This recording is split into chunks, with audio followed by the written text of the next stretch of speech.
দেন না, নতুন কোন কিতাব দেন না, বরং ওই নবী আল্লাহ পাকের পক্ষ থেকে নবুয়ত প্রাপ্ত হওয়ার পর ওই নবী, আগের নবী যিনি হয়তো রসুল ছিলেন, নবী তো বটেই, ওই রসুলের কিতাব, ওই রসুলের শরীয়তের উনি আরো এরকম প্রচারকারী ছিলেন, সাহায্যকারী ছিলেন। উনিও নবী, আগের জন নবী, কিন্তু উনি হয়তো বা রসুল।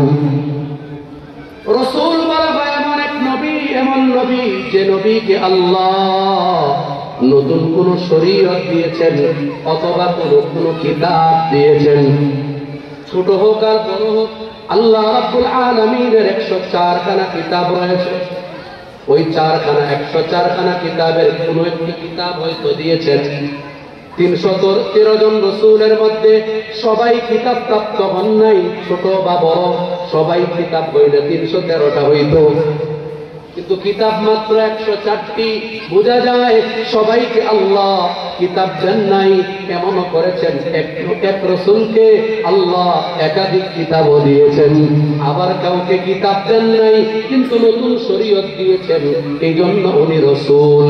আর যাকে নতুন কিতাব বা শরীয়ত দেন নাই কিন্তু আগের নবীর কিতাব এবং আগের নবীর শরীয়তের সাহায্যকারী হিসাবে নবুয়ত প্রাপ্ত হয়েছেন, ওনাকে নবী বলা হয়।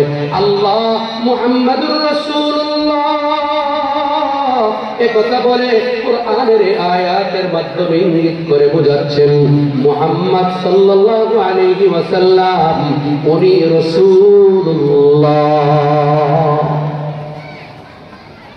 এখানে একটা কথা আরেকটু ভিতরে যাই। আল্লাহ রাব্বুল আলামিন ইতিপূর্বে 313 জন রাসূল ঠিকই প্রেরণ করেছেন, কাউকে আল্লাহ রাসূলুল্লাহ বলেন নাই। কুরআনে কারীম খুলেন, হাদিস দেখেন, তাওরাত ইনজিল সহ বিভিন্ন কিতাব আছে।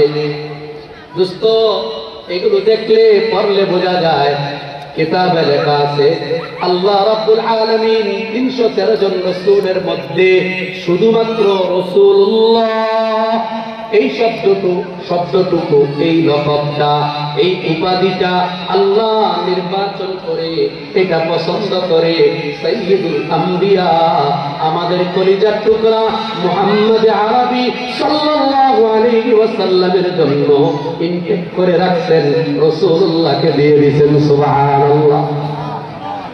আর কোন নবীকে দেখেন আপনি, এবার বড় বড় নবী আদম আলাইহিস সালাম কত বড় নবী, পৃথিবীর সর্বপ্রথম মানুষ, সর্বপ্রথম রাসূল, সর্বপ্রথম নবী।